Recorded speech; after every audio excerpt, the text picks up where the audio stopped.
Awesome. We are live. So this evening, I want to say hello to everybody. Let them Hello. come in. And Retha, you could share hello too from your side. Hello. Hi, everybody. Awesome. Pumalelo, you are awesome. You were there for sound checks for us, my guy. I love it when a plan comes together. So we're going to just jump right into the live this evening and we're going to share what it is about.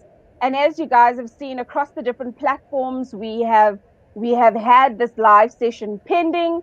So we will give about a minute or so for everybody to come in. But while we're waiting for people to come in, I want to say welcome to tonight's session. Tonight we're talking about investing in student rental properties in South Africa, or particularly student rental properties or accommodation.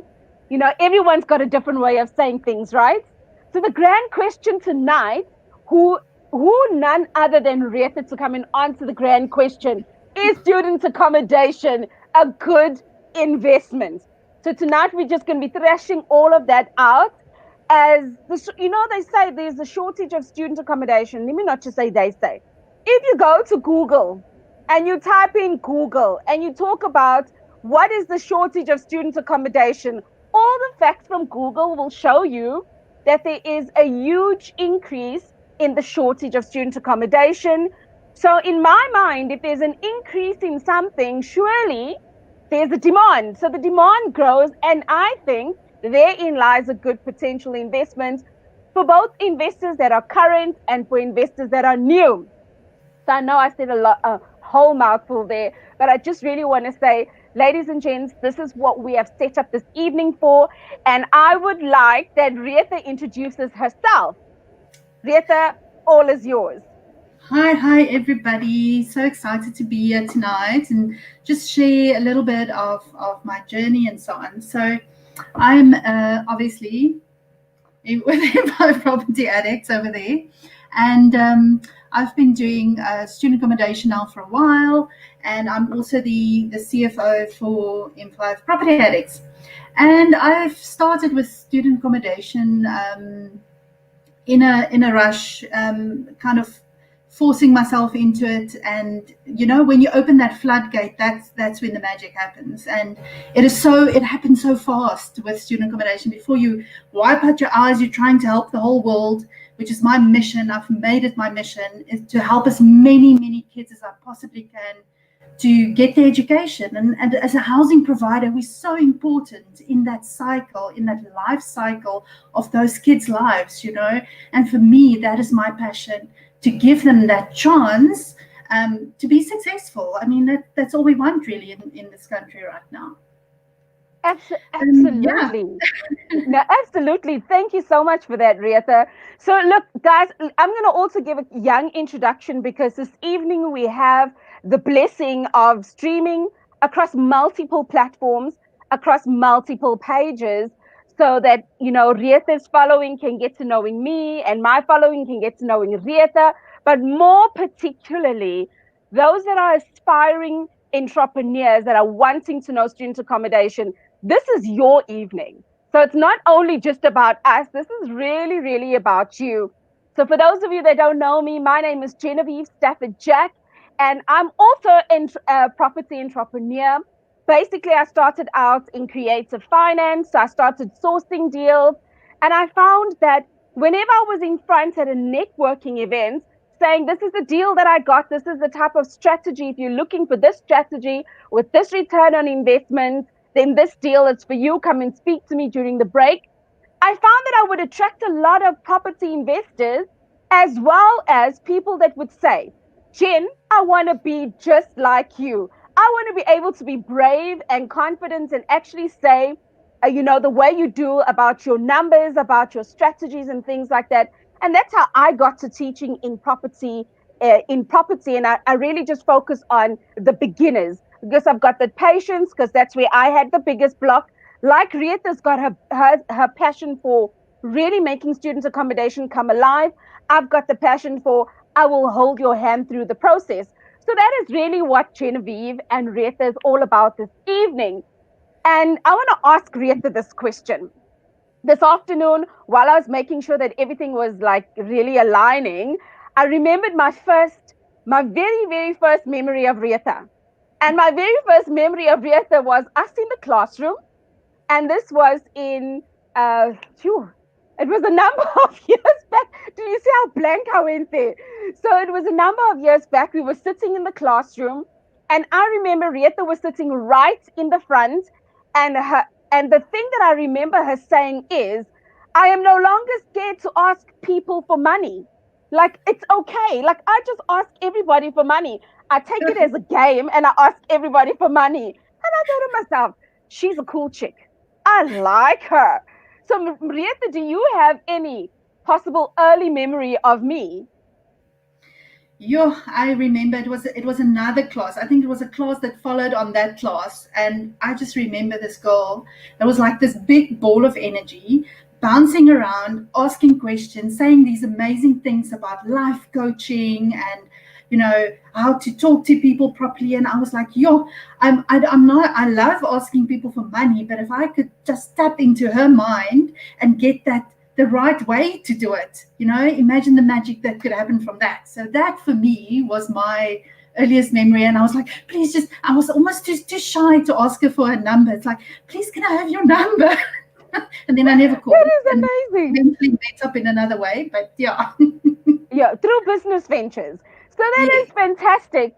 So, ladies and gents, now that you know a little bit about Jen and a little bit about Retha, how we met, the one thing I really want you to think about, wherever you are learning, wherever you are connecting with like-minded people, that is your pool of people that will always be your go-to. Because Retha and I did not know that how many years into property investing that we literally will be business partners in multiple ventures. And we've been like yeah, let's not even start packing out multiple ventures because tonight is all about students' accommodation. So, Rita, I want to find out from you getting into student accommodation, right? In terms of buying student accommodation or getting into student accommodation, today we're going to be talking about some ninja tips and tactics, right? But what I do know on my side, I've got a lot of people asking me questions, and I'll always refer them to you. I want to find out from your side, what are your students currently asking you? Like, what is that one thing that immediately comes to the top of your mind when it's student accommodation in today's world? I think well, number one, the dreaded word that I don't even want to hear right now, which they're saying is like, I want to come back. When can I come back? I'm like, don't come back. I'm still getting paid, so just it's better that you don't come back. But it's fine. I mean, these kids, I love to have them back. We welcome them back right now. They have to go into quarantine, not quarantine, isolation, right, to be ready for university, to go to the live classes that's starting up again, the exams, that sort of thing. So that is sort of the biggest thing happening right now, is that students are just coming back, flogging and flogging and flogging back into race. And they don't want to hear anything about, yeah, but there's still rules about the social distancing and all that nonsense. No, they're coming, they're all coming. So I'm so blessed and so excited to have them back into the house, and we're just getting ready for that right now.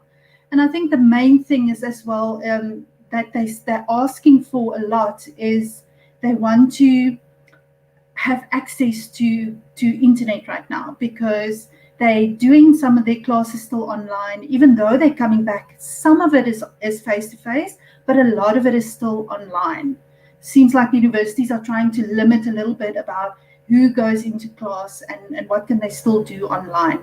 So that has been quite a big demand. And the adjustment, it's like, we're placing, it's like a new intake altogether right at the end of the year.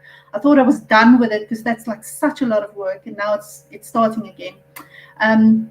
But it's fine. I mean, we're ready, we're welcoming them back. No, that is fantastic. So those are your students that actually stay in the res. I Mm. want to use the same question, but I want to ask this question in terms of those that are saying, Retha, you do student accommodation. I want to be just like you in student accommodation. What is that number one question for those aspiring property investors, those students that you are also helping to? No, it's good to hear from both sides of the party. So this is why this time I'm also clarifying, I'm not asking the same question again. I'm asking it for a different set of students. So those students that are learning under you how you do student accommodation, what are those questions those students are asking you right now? I think the main thing is that they're scared, they're worried. Are we going to have students next year? Should I even get into student accommodation? Is this the Mm. right thing to do? And they literally placing their plans on hold because they're worried that everything's going to be online, what's happening, and so on. And all I can tell them is, there was such a huge shortfall to begin with. Like I explained, I'm actually glad I explained it now, but the whole thing, people are coming back. They're coming back, whether there's online classes, no online classes, they are coming back. And remember, even matric didn't stop. Yes, it might be a little bit delayed and they're starting a little bit later, but nothing is stopping forever. They're coming back. I've got so many kids that are, and now I'm talking. Okay, so I'll talk students for my student accommodation, and I'll talk kids for my kids that's in my house. All right. No problem at all. Wonderful. So I've got the kids coming back. They're happy to come back. They can't work at home. And we Mm. it's just more and more children that are coming to university. And because of these wonderful bursary programs that we actually have in South Africa, it's enabling more and more kids to come through. So I really don't. I just got 2 more properties right now for next year. So if you're not going to do it, don't do it. I'll take those students. They can come live with me. And who said property investment in Cape Town is dead? You know what I'd like you to do? One of the things I should have said earlier, right? What I'd like you to do is share with everybody that is online with us this evening. What does your portfolio look like in terms of student accommodation? So I started with one house, and like I said, the floodgates just opened from there, and I ended up with taking in 350 students this year. And that was all, guys. I cannot, the chaos and the drama I had for 2 months out of my life. I didn't sleep because of admin and stuff, and just because of that intake. But that was all done over 6 to 8 weeks. And yeah, so right now, Cape Town, I've got a couple in Durban as well, but mostly students in Cape Town across about 6 properties or so. Fantastic. Now, you see, this is what I call power. Because at the end of the day, ladies and gents, there's nothing sweeter, I believe, in learning from somebody who's got the actual proof right in front of you. A portfolio of 350 students in terms of student accommodation and growing. And this is all predominantly in Cape Town. And at the end of the day, some people will say, oh, Cape Town is so expensive. How do I break into property investment in Cape Town? Well, I know that one of your biggest accommodation is in Cape Town Central itself. So I do believe that, nothing can stop anyone that's got determination to get ahead. Now, I see that there are comments coming through on multiple platforms. I promise to try and keep up my level best. So what I'd love everyone to do that is following, right? StreamYard allows you to actually say, use my name when you're answering or making a comment. Like somebody that's in Facebook just said, Retha and Genevieve, this evening will be fun. I'm more than happy to be learning students about, to be a learning student about property investing. Can't read right away. I'm so excited. So ladies and gents, keep the comments coming through. I've got a number of questions that my students and those that are parts of my group, I call them my tribe. YouTube, I call them my tribe, as well as Facebook. I'm privileged to have quite a few people within my groups. And some of them have been asking that question, Jen, there's so many questions I want to ask. So, Retha, what we're going to do is you told us a question about your students that are learning how to invest in property, right? You told us about the kids that are coming back. Now, from my side, one of the first questions that I got is student accommodation residential or commercial? Can I say both? So, I love it. Tell us more. Tell us more. so it's residential because the kids are staying. They're living there, right? But it's commercial in the sense that if you make it a business and you want to take that rental income, you want to use it going forward to finance something that you're doing, then it becomes a business and therefore commercial. So you can start off by buying a property as a residential property. Just get your zoning then correct so that you have a consent use so that you're allowed to do student accommodation. And unfortunately, I can't tell you guys too much about zoning because in every municipality it's different. So you would need to go and just ask a town planner as to what is the zoning applicable for your area, right? In Cape Town, I just go on either if the property isn't commercial, business use or commercial use, that's got consent already. Otherwise, I just apply for consent use, and then that's just part of the process. So that part of it as well is that you have to, it becomes commercial now because you're applying for a different usage of the property. In terms of the bank, it can be residential and you're just buying as residential, but then you have to declare obviously that you're going to be doing student accommodation. Then some banks will still finance it because it's just a normal house and you'll get a loan based on it's just a house and that's the value of the house. Or you can say, I'm running a student accommodation business here now. Now this whole thing is valued more because the income is more, and then you want it to be commercial. But then the financing becomes a bit more tricky and different banks and it becomes quite tricky. So I don't want to confuse people right now, but so that's sort of both. Depends on what you want to use it for. Make sure that you use it for your purpose. What are you trying to achieve? Are you busy talking to the bank? Are you busy talking to council? Are you busy talking to a neighbor? It all depends. I don't know the question. No, I believe that maybe this is my added advantage. I believe that you've answered the question. You see, late last year, I was also busy packaging a student accommodation deal. And one of the things I did find out was that in this particular area, albeit less than 1 kilometer from in this area, is it a residential zone 1? Does it come with special consent? All of those questions as a sourcing agent, I needed to be able to start crapping here and there, trying to find that out. So I believe one of the superpowers of a sourcing agent is that eventually we start getting to learn so much more. But tonight I felt that, you know what? Retha is the expert here in student rental accommodation. So let's just ask. And after all, I mean, you started from a house setup, and I want to find out from you, right? There's a lot of my students that I've also advised differently, depending on what question they ask me. So the one question that keeps coming up: do you think I should buy the property or a property so that I could set it up as student accommodation? And some of them think I'm a bit cheeky when I say it depends.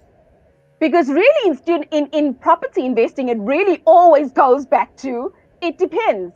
And tonight, I would love you to share a little bit more about your strategy. Did you buy all the buildings?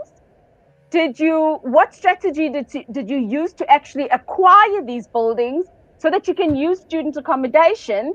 And I factually know that you're gonna answer that question that annoys a lot of my students when I tell them it depends.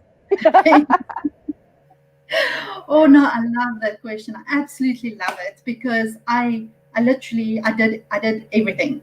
So That's how did I know It you're going to answer the question? That added advantage of knowing the insights.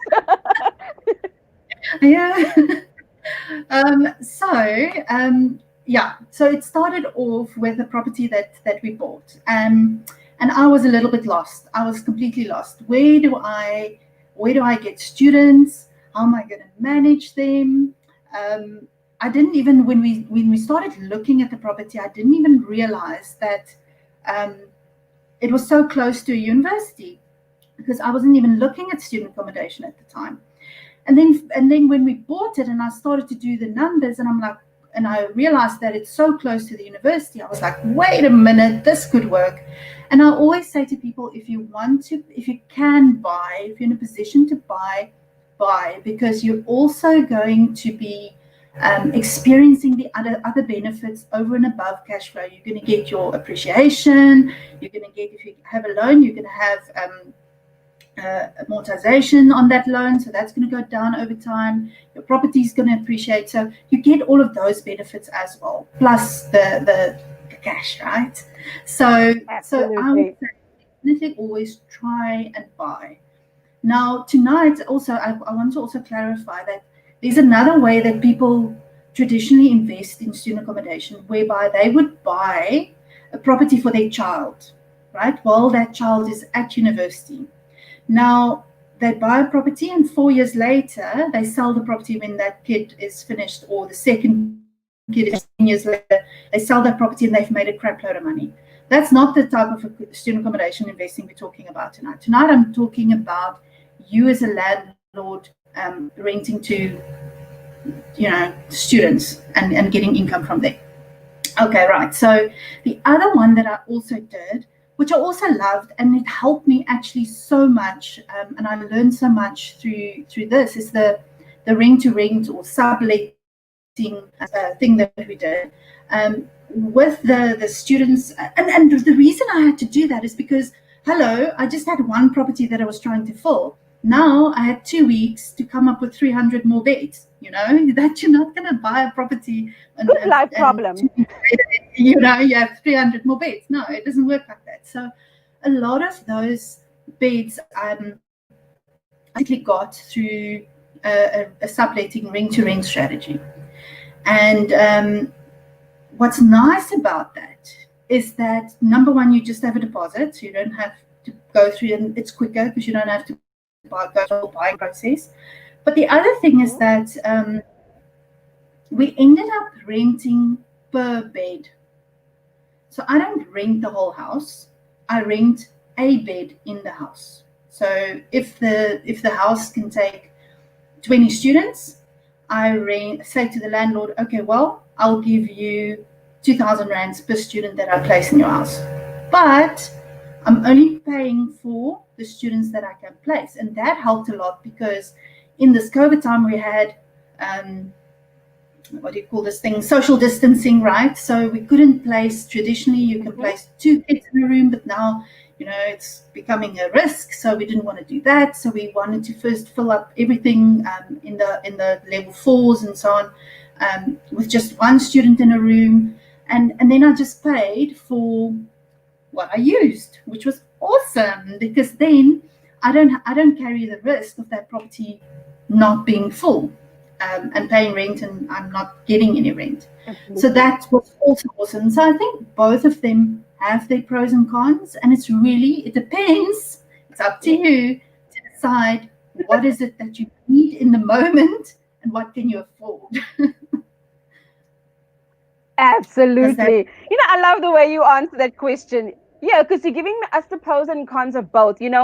Sometimes in property investing, and I believe this for a lot of disciplines, actually, not just subject to property investing.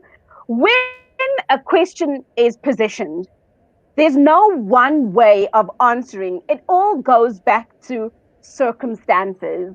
And right now, you've just, adequately said it, because if you were placing students in one accommodation and suddenly you had this huge demand, in 2 weeks' time, regardless of how you slice and dice it, you will never own a property in 2 weeks' time and fill it and have all the revenue regulations and legal paperwork in order.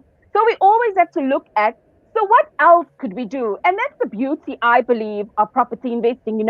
We go through property investing training, and at the end of the day, they give us a guideline. But it's really up to us to go and make things happen out there in the world, and not say, you know what, in the classroom they said this.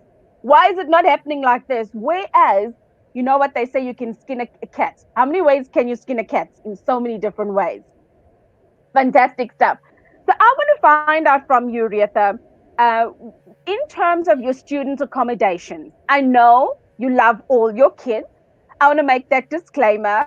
I've met some of them. I've seen how Retha is properly mom to all of them. I've seen why she positions that these are my kids. I've seen that.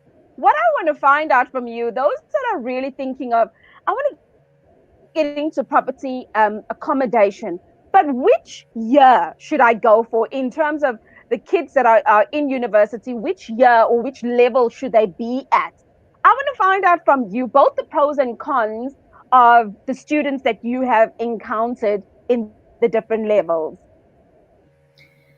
Oh, it depends now.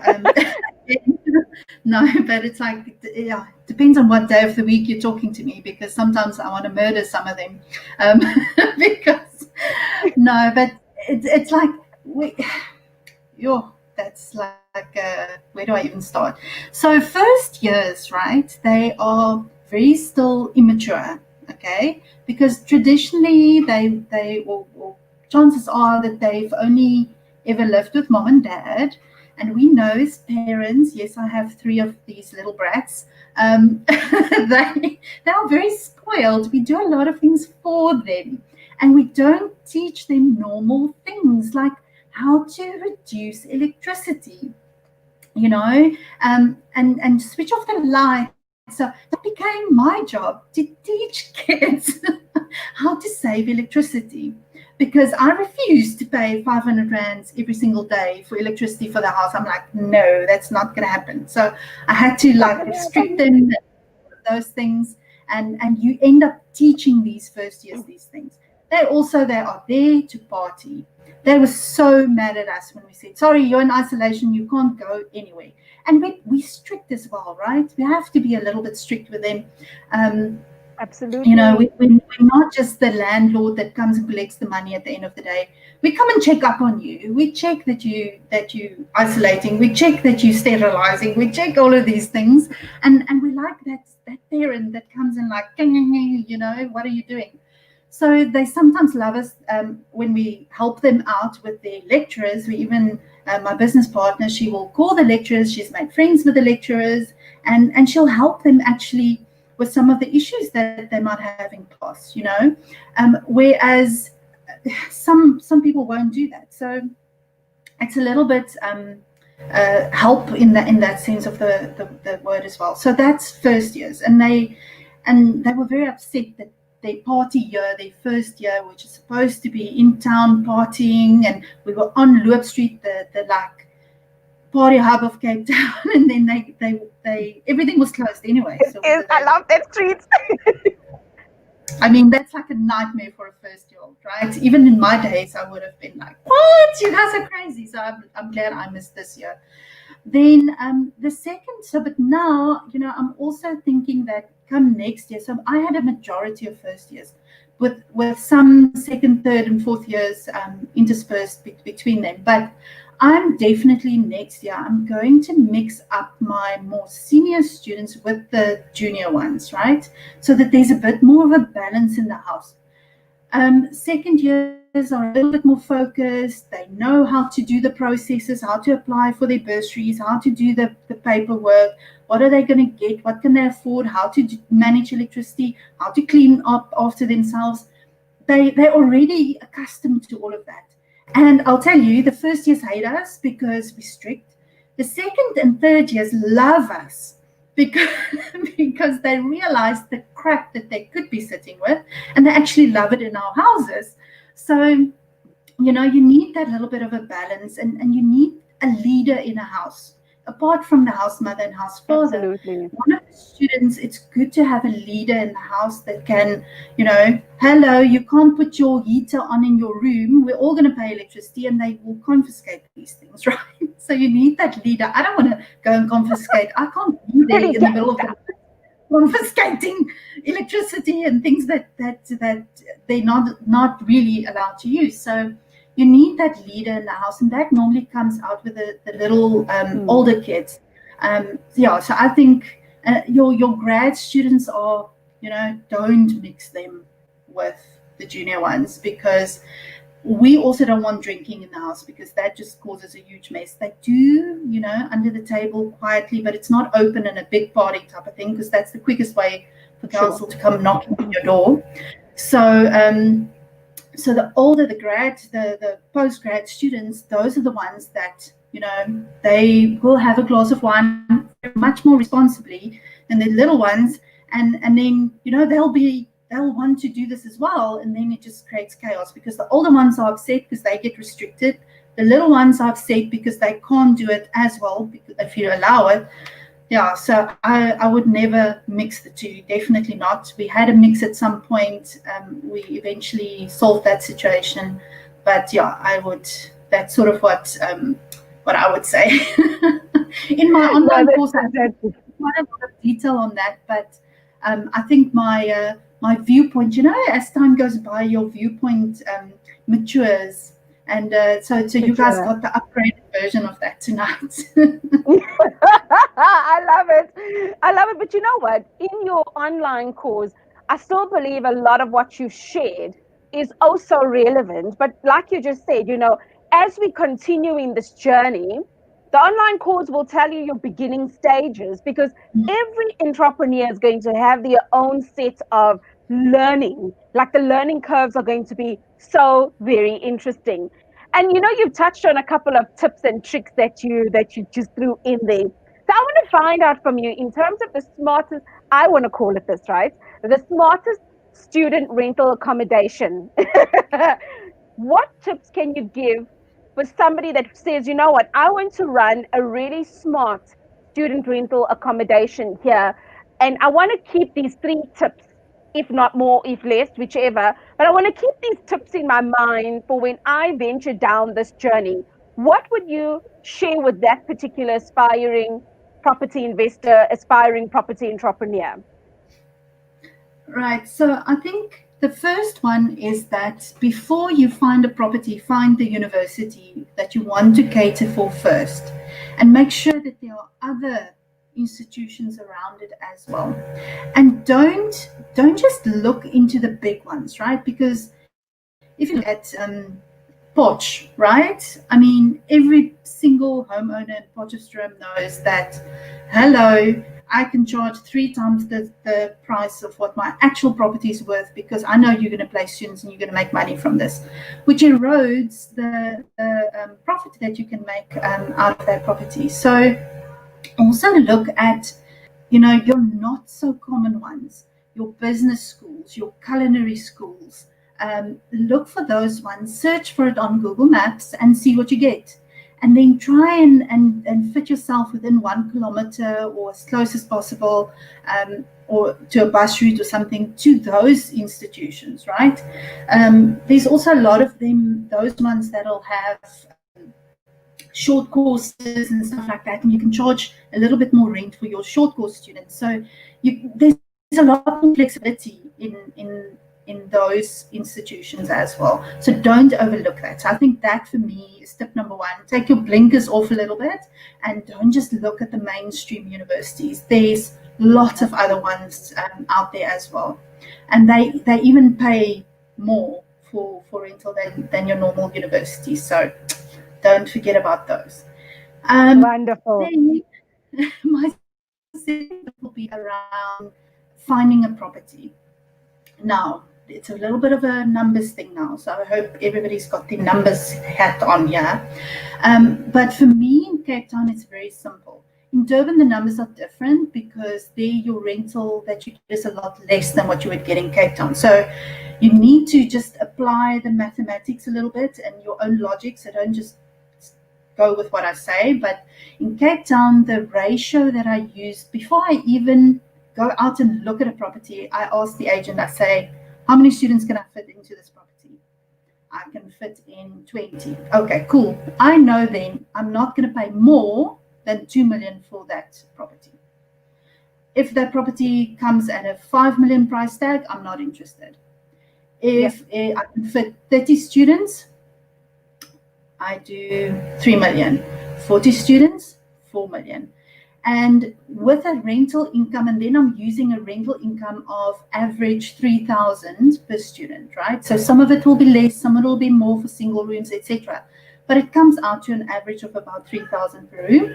And that's a very easy way, I think, to kind of scan and, before you even go and look at a property, to already know whether it's even worthwhile going out and looking at it. Absolutely. So that, I think, is my second tip. And then also the third one is for people to get accredited. So now more and more universities are moving towards private accommodation also being accredited. And it's important for you to, as much as you want to optimize and the number of beds that you have in a property, also make sure that you comply with the regulations. Now everybody's like, oh, but what's the regulations for this university, that university? It's very simple. It's these regulations that has been compiled by government for university residences. Okay. If you comply to what they comply with, then they will accredit you, right? You can just Google it, search for student accommodation regulations in South Africa. It pops up on the government website and you can download it. Some of it is tough to meet, so I flex a little bit in terms of that. If my room is 1 square meter smaller than regulations, it's fine. The kids are still comfortable. I can fit in what I need to. If I need, I don't do my number of microwaves and stovetops is not always exactly what's required, but I make sure that I'm not overcrowding. People are not sleeping on top of each other. There's enough. I strictly stick to the number of toilets and numbers of showers per student in the house. So stick to that and you will be fine. Don't stress about it. It's not that complex. All right. And also just have a good relationship with the accreditation person. That also helps. Usually does, doesn't it? Yeah, and then I think what else was there? I think budget-wise, if you want to budget for what is it that you need to budget for, remember that it's your furniture that you need to get. You need to decide whether you're gonna. So basic furniture has to be there: a microwave, a fridge, a freezer, a that table, chair. Yeah. Right? Obviously, and a bed. Almost forgot about it. And a bed. But the rest of the stuff is optional and nice to have. Some of the kids will, just tell them they must bring their own cutlery. If you want to be nice, you can make a little welcome box for them.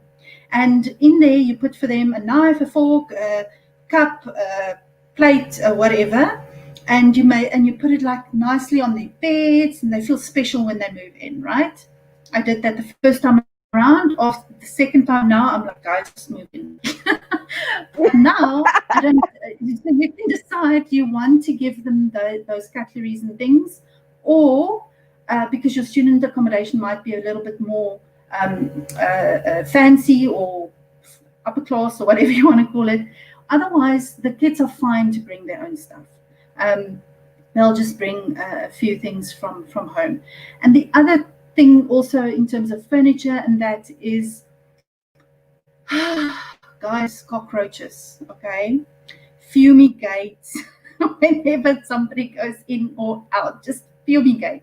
Because no matter how much we try to tell them don't put food in your rooms, they will still do it. So we ended up giving them these plastic boxes, and they quite expensive, but we give them plastic boxes, and they have a box for the freezer so that if something goes off, because yes, they forget about stuff, then it's in a box and it's not contaminating everybody's food.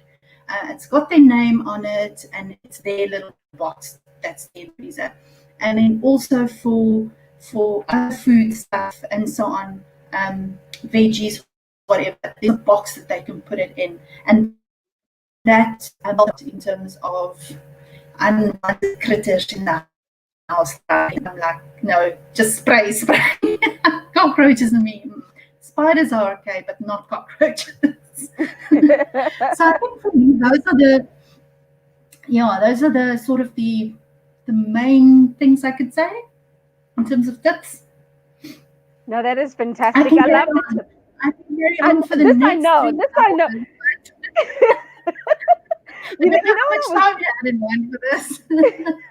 You know what I was thinking about? If you recall, it must have been about a week before lockdown that I was in Cape Town, and we spent 2 days together while you were filming the students' accommodation online training that you actually have. And so if there's anything I know is that you've got the potential to go on and give the most awesome nuggets. So we really, really appreciate that. As we, start winding down, I've got one question really that is left. Now, I just want to find out from everyone that is still following us across social media, what I want to find out from you guys, is there a question that you were thinking, what, this one question, there's this question I want to ask. I'd like to appeal to you already. Drop it in the comments, right? And then as it comes through, I'll be able to pick it up and then from there ask Retha. But if you feel that your question has been answered because Retha's just been throwing those nuggets all around, we are so happy about that. My last question, Retha, is really about, there's a lot. This is what I share oftentimes. Sometimes somebody is new. They're like, I want student accommodation. They aspiring property investor, wanting to be landlord, or aspiring property entrepreneur. We all call that label differently. But the aim is this person wants to invest in property, right? So they say, yes, I want to start investing in property. What I want to find out, or rather table to you, is this. What advice would you give for that beginner that says, I want student accommodation? Because oftentimes I almost feel like I'm a naughty teacher. I don't know if there's something that's called a naughty teacher, but it feels like I'm a naughty teacher, because when my students say to me, I want to get into student accommodation, and I say, but you know what? If you don't even know the buying process of a property end to end, if you've never signed an offer to purchase, what pulls you in the direction of student accommodation? And really the short answer I eventually say is that if you haven't done something small, when you're looking at something big, there's a lot more responsibilities that come with it.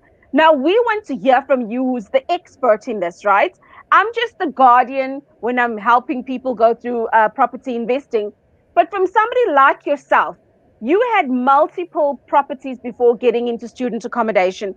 I really want to hear from you. What advice would you give somebody that is brand new to property, that says, I want student accommodation?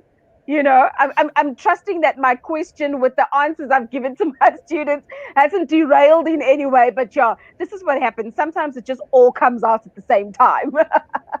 What would you say, Retha? I want to tell you this.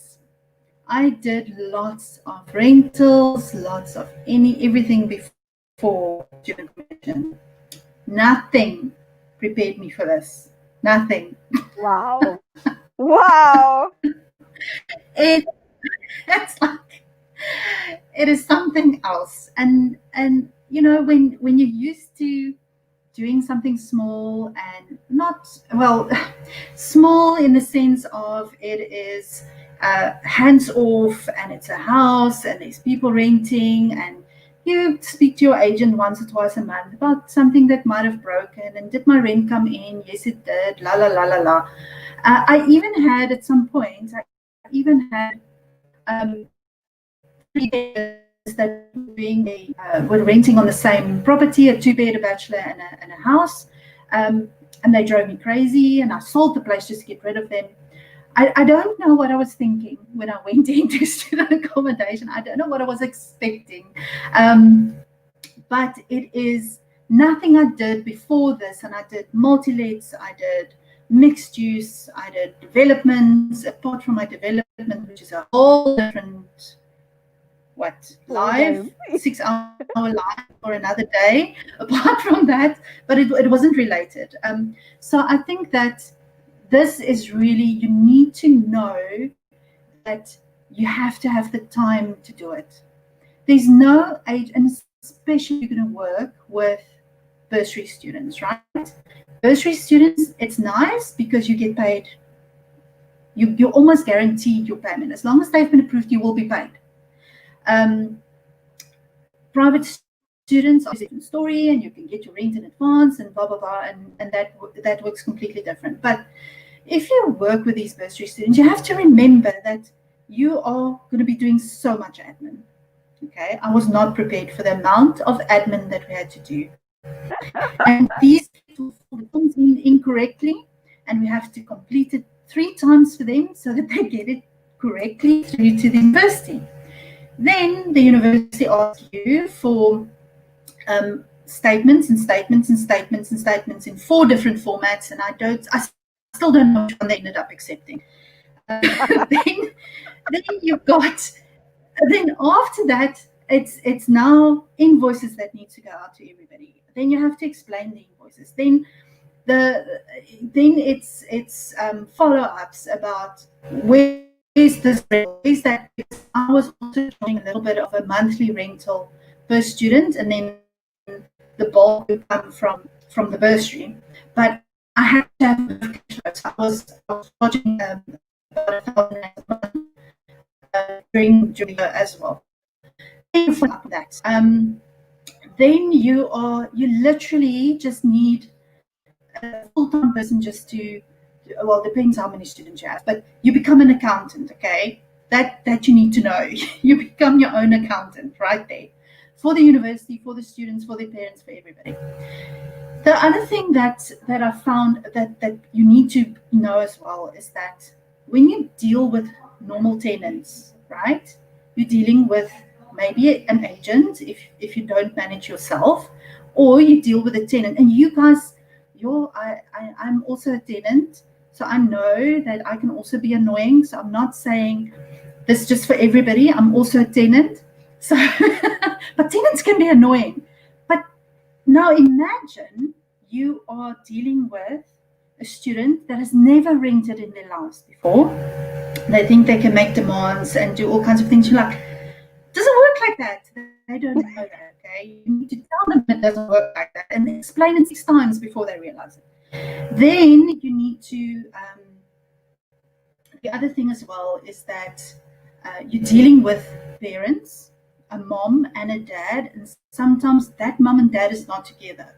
So it's now 3 people that you're dealing with. Then you're also dealing with the university, and maybe this is another tip for you guys. Yes, you might be in between universities, your house, right? But don't do what I did and take anybody from any university. Try and stick with 1 or 2, and not 6 or 7, because that just adds another 6 people that you're dealing with to get your bursaries and have to form relationships with. And every single university has their own flavor of statements that they want in a certain format, and then they want the whole year, then they want 3 months, then it becomes an absolute nightmare. So that is the other thing, is the amount of people that you're dealing with. Okay. The other thing is that I also didn't realize that it would require so much hands-on, because still in the back of my mind I was thinking, okay, well, I'm going to place some students and then they're just going to stay there, and I'm going to collect rent, and maybe I'll get an agent and the agent can manage them. But because you have so many stakeholders, I still have to meet an actual agent that will do that. And then we also want to pay agents very little, right? So, but the amount of work that goes into that becomes, the agent will just kind of place students and then collect rent from private students, but they're not going to go fight with the university about statements and this and that. They're not going to, tell the mom that the kid is fine, they came back late last night, but they're okay. uh, that level of engagement that you need to have with all of these stakeholders. You're not gonna, I don't know, maybe, please, if there's anybody out there that's an agent that do this, contact me, okay? Contact me, because I need you. I will happily work with you. So, but till today, I have yet to find an actual agent that would do that level of engagement that we require for our students. So it's about time, having enough time to do this, and that interpersonal skills and the patience of just, today they scream at you, tomorrow they love you. It's a roller coaster of emotions. So I do enjoy my wine on a weekend. Just to Look, I don't blame you at all. Sometimes you just need to calm down. There's so much that we've learned in this time that we've been together with you, Retha. And clearly, we've also learned that student accommodation business is the popping place me.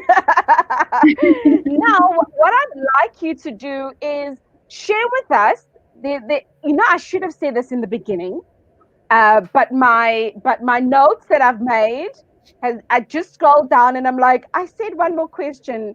Well, this is not quite a question as such, but I should have shared this in the beginning. Rieta's got something really, really awesome planned, and I would love that those of you that are interested in student accommodation, there's Kanyiso that said this has been a very productive and informative session. Some of the messages I kind of missed.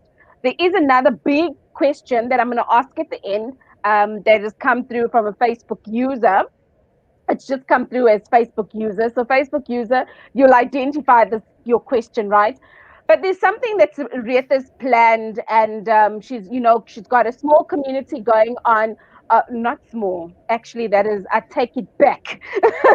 She's got quite a big community going on in terms of teaching property investors or aspiring property investors a lot more about the student accommodation business. And Rita, I would love you to share what is it that you've got planned. What I will do while you are sharing is I'll drop the link through to across all the channels that we are streaming to, so that they can also get the link and read up what you're going to share with us. Please share with everybody. So I have a student accommodation online course that the guys have been doing, but in my coaching sessions, one-on-one coaching sessions with some of the people, I realized that there's definitely a gap in terms of understanding, because it's such a broad topic. And there were so many questions coming out of that I decided that for the first time ever, we're going to do a live student accommodation class, where we're going to have 3 classes on the 27th, which is a Tuesday of October, and the Friday and the following Tuesday. We're going to go through the online course, and then we're going to have those classes where I can sit and actually talk to people, answer their questions, and just cover some of the important topics and more complex items in that online training to really make people understand. And I think it's so important. And the reason I chose this time now to do this course is literally because the intake has been moved to March now, right? So if you're serious and you want to get into student accommodation, now is the time. It's going to take time to find a place. It's going to take time to register it. If you're renting, you have to buy furniture. Guys, it takes time, especially if you want to get things at good prices. You might have to shop around, right? So you need time to finish the place. Depending on how big you go, you might end up having to put orders in. December's coming up. You might want to renovate, build some more rooms, whatever it is. So time is running out, and you need to, I would say, latest end of January, you need to have your place out there, marketing, advertising on Facebook, flyers, whatever you're planning. Your place needs to be out there. So you need to be ready, and December's around the corner. January contractors in Cape Town, yeah, that was a shock for me. When I was trying to renovate in January, I thought the guys would be back second week of Jan. Turns out, no, Cape Town guys come back end of Jan. So that was a bit of a shock. But so make sure that you give yourself enough time to get those pictures in, to get it out there, and keep going. Just find a place and make it happen. So I think that for me is it's critical time now. Um, and that's exactly why I chose this time to do it. Fantastic. What I have done is I've shared the link, and you'll see it across the channels. For some reason, it's not getting into the actual, there's two groups that didn't get into, but I'll personally go and put it there as well, because I know that my group on Facebook has been asking about student accommodation. So I promise, guys, I have not forgotten about you. So Temba gave us a tick like, yeah, we see you. So this is fantastic. Retha, this is really exciting for me because I relate so much to what you're going through. When somebody sees what you're doing, then they believe. And that's what happens in life. We can talk about being awesome and wonderful until somebody actually sees the fruit of your labor. And we've seen the fruits of your labor. We've got so many different ways that we invest in M5 Property Addicts. And now to actually have branched off, and tonight doing this awesome collaboration between myself, M5 Property Addicts, and M5 Property Varsity, really just putting all of our thought processes together. I just think this is what will help South Africa grow. This is what will help people actually say, hey, there are others that actually care for us, because we see them doing, we want to do as they do. And you've certainly been exemplary with that one. So it's almost an hour. I'm so excited. I don't know if I want to say goodbye to you. I don't know if I want to say goodbye to anybody. But all my students will say, there she goes again, says Ms. Baye excited for Alice. So this is a question that somebody from Facebook said. Hi, Retha van Rooyen. Do you perhaps mind sharing a spreadsheet with me who want to source you deals? So there's a budding sourcing agent, so that I can have an example or a sample of all the things you include in your student accommodation numbers. So Retha, I don't know how you'd like to answer that one for us.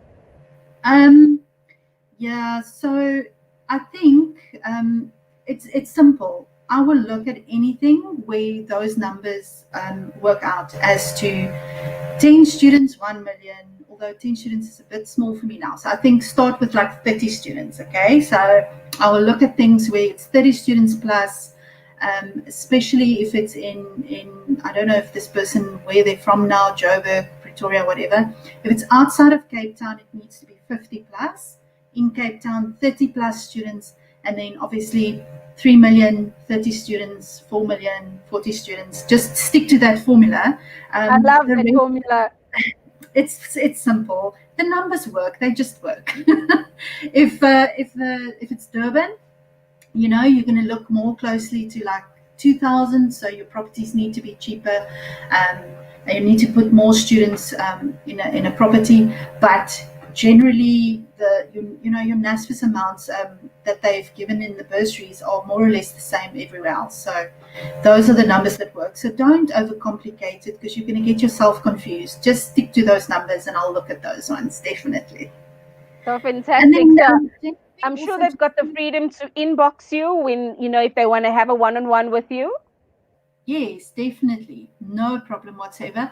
Also, if there are people on this live that are interested, that have student accommodation or close to getting student accommodation, I've got a Facebook student accommodation landlord support group, all right, that I've created, that where people can help and support each other. So if you have any questions, if you have things that's happening in your house, something exciting going on, if you're angry at the university not paying you, whatever it is, you're welcome to join that group and complain as much as you want to. We're there to support you.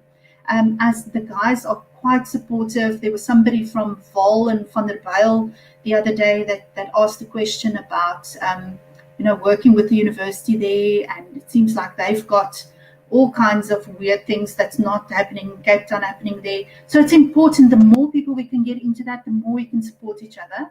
And it's not a good guys.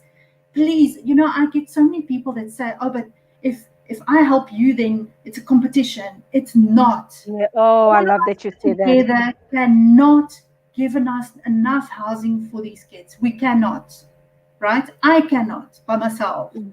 And like I said right in the beginning, and I will end with that, it is my mission to give as many students as possible in this country a chance at education and a life, right? So it is my mission to help everybody, every single student that need a good place to stay, to help them with their education. That is my mission, and I would be happy to take anybody and everybody along with me on this journey, on my mission.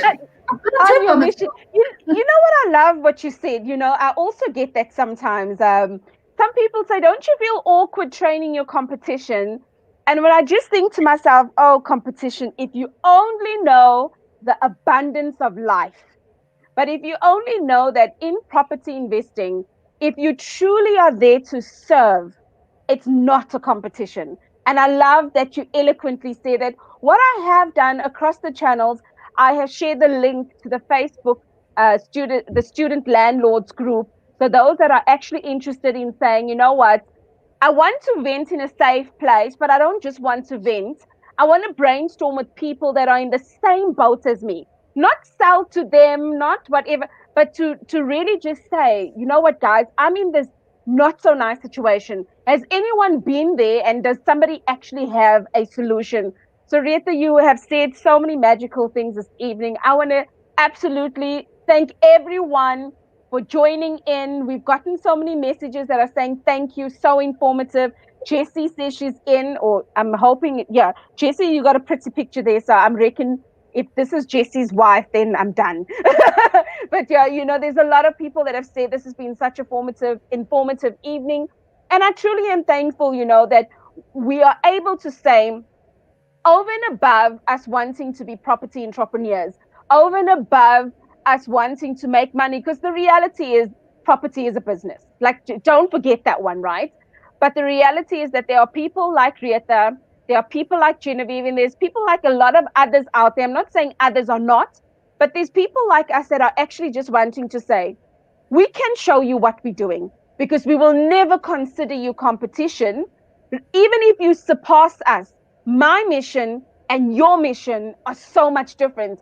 Imagine if Retha and I sat in our corner when Retha was looking at this ball of energy and I was looking at this person saying, oh my days, like she's not shy to ask for money, and she just said that. And here we are.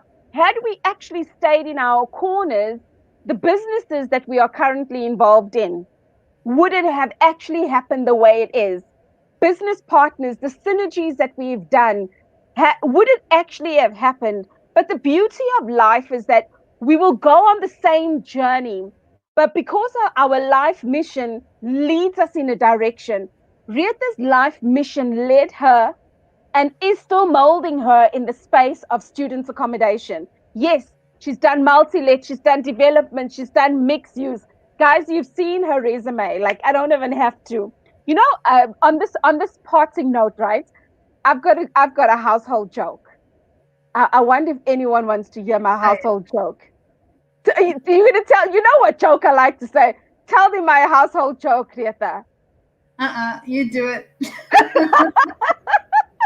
You know what's my household joke? So I am Mrs. Taurai Jack. In the olden days, we would say it like that, ne? I'm Mrs. Genevieve Taurai Jack. So Taurai Jack, who is part of M5 Property, one of the co-founders of M5 Property Addicts, is my husband. However, in M5 Property Addicts, Retha and TJ are the ones that co-founded the company and they run with the company. And I often tease and say that TJ is our husband. Retha is his property wife, and I'm his wife that said I do too. So he's got his bread buttered on both sides, eh? But what is magical about this whole um, synergy is that even over and above that, Retha and I have got a friendship. Over and above that, Retha and I have got business interests. And over and above that, who are you sitting with today? Who are you sitting with today? All of our tribe, our tribe that is learning about student accommodation tonight. Who are you sitting with today that you actually say, can that person be my future business partner? Because Rieta and I 4 years ago didn't say that to each other, but 4 years later we've been in multiple ventures. So I really want to say my departing words today, or parting words, is thank you so much for your time. Thank you for your energy. Thank you for the questions. Pumalelo is cracked up laughing. Yes, and Pumalelo, we are sharing TJ here on different levels. Okay. I want to say thank you guys, because you make it possible where you encourage us to share more and to be more. You make it possible. So from this collaboration, from myself, M5 Property Addicts, M5 Property Varsity, I would I would not want to be associated with anyone other than these masters. So Retha, what would your departing words be this evening? I think my departing words really is around a little story that I want to tell, and I've had a student, and I'm sure you guys have seen him on Facebook and everywhere else. His name is Lihle King Ngoy. I hope I said that right. He'll And forgive. and for me, just that, like Jen was saying, the satisfaction of seeing your students become so much more and be successful is amazing. I mean, he has literally, when it comes to motivation and living his dream, he has surpassed me a long time ago. And he's been in the what South African Real Estate Investors magazine. He's been featured in there, and he is such an inspiration to everybody. And if I can grow more people like that, that for me is the biggest satisfaction of all. And to now taking that magic and putting it together and providing a bigger mission in this country, I think we can do wonderful things, and that's what South African Soul are all about. So yes, so that I think is my departing words. That let's get on this mission and let's grow together. That is fantastic. You see why I love her, guys? You can see why I love her. No, that is awesome stuff. Guys, take care. Any other questions? If it's all about students' accommodation and you're wanting to know more about the class, you're going to see on the respective pages, the link is there. Any other questions about the students' accommodation, landlords, the link is there as well. And if you've got any questions to direct to Retha, please do not hesitate, because we all here to learn, we're here to grow, but more importantly, we are on our different missions. And that is really just to impart what we have learned along the way, so that you can take the baton and run even further. So take care. God bless. Be safe. Sanitize. Wash your hands. Everything like that. Until we see you next time.